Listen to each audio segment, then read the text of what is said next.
জিনিস আপনাকে একটু এক্সপ্লেনেশন দেই, যেটা ওই যে এর আগের প্রশ্নে বিএনপি ভারপ্রাপ্ত চেয়ারম্যান দেশনায়ক তারেক রহমান ওনার রাজনীতিটা কিন্তু উনি শুরু করেছিলেন এই যে গাবতলীর প্রথম প্রাইমারি মেম্বার থেকে শুরু করে বগুড়ার মেম্বারশিপ নেওয়ার পরে ইভেন ওনার বিএনপি 3 টার্ম ক্ষমতায় ছিল, বেগম খালেদা জিয়া। উনি চাইলে এমপি মন্ত্রী হইতে পারতেন, উনি কিন্তু হন নাই। তো ওনার এই যে এই যে 16 বছর ধরে দেশের বাইরের থেকে আন্দোলন করে যাচ্ছেন, এবং এটা অনেকেই তখন একটু হাসাহাসি করছিল দেশের বাইরের থেকে উনি কিভাবে নেতৃত্ব দিচ্ছেন।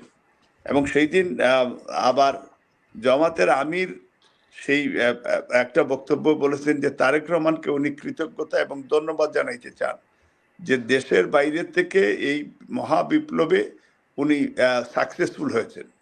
তো এবং সেখানে আপনারা অংশীদার ছিলেন, আপনি সবসময় তার প্রথম সারিতে ছিলেন।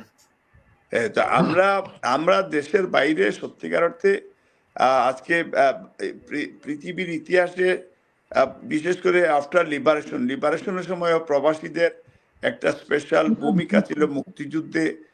প্রবাসীরা অর্থ দিয়ে, তারপরে ইউএন বলেন বা ইউরোপিয়ান ইউনিয়নকে কনভিন্স করেছিল প্রবাসী বাংলাদেশিরা।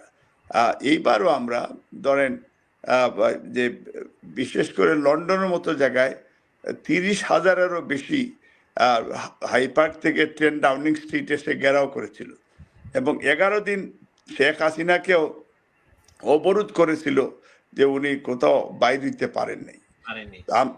ইভেন বাইরে থেকে মজার বিষয় হলো উনি হিথ্রো এয়ারপোর্টে বিমান ল্যান্ড করার পারমিশন পাননি, উনি পালিয়ে এসেছেন লন্ডনের বাইরে একটা এয়ারপোর্ট দিয়ে, এবং ছিলেনও বাইরে। সেইখানে নেতৃত্ব দিয়েছেন আপনি। আমি লন্ডনে আছি, আমি জানি সেইখানে নেতৃত্ব দিয়েছেন আপনি প্রথম সারিতে থেকে।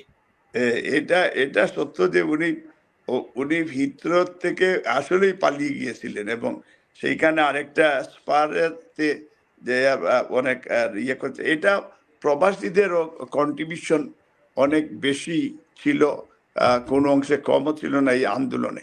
এবং ইউরোপিয়ান ইউনিয়ন বলেন, আমরা জেনিভা কনভেনশন, ইভেন রিসেন্ট গত 15 তারিখে 9 তারিখে জেনিভা কনভেনশনে আমি অ্যাটেন্ড করেছিলাম, যে এটা ওই যে এক্সট্রা জুডিশিয়াল কিলিং গত 16 বছরে যা হয়েছে এবং হিউম্যান রাইটস ভায়োলেশন হয়েছে, এটা লিস্ট হচ্ছে, এবং এটা শেখ হাসিনাকে ইন্টারন্যাশনাল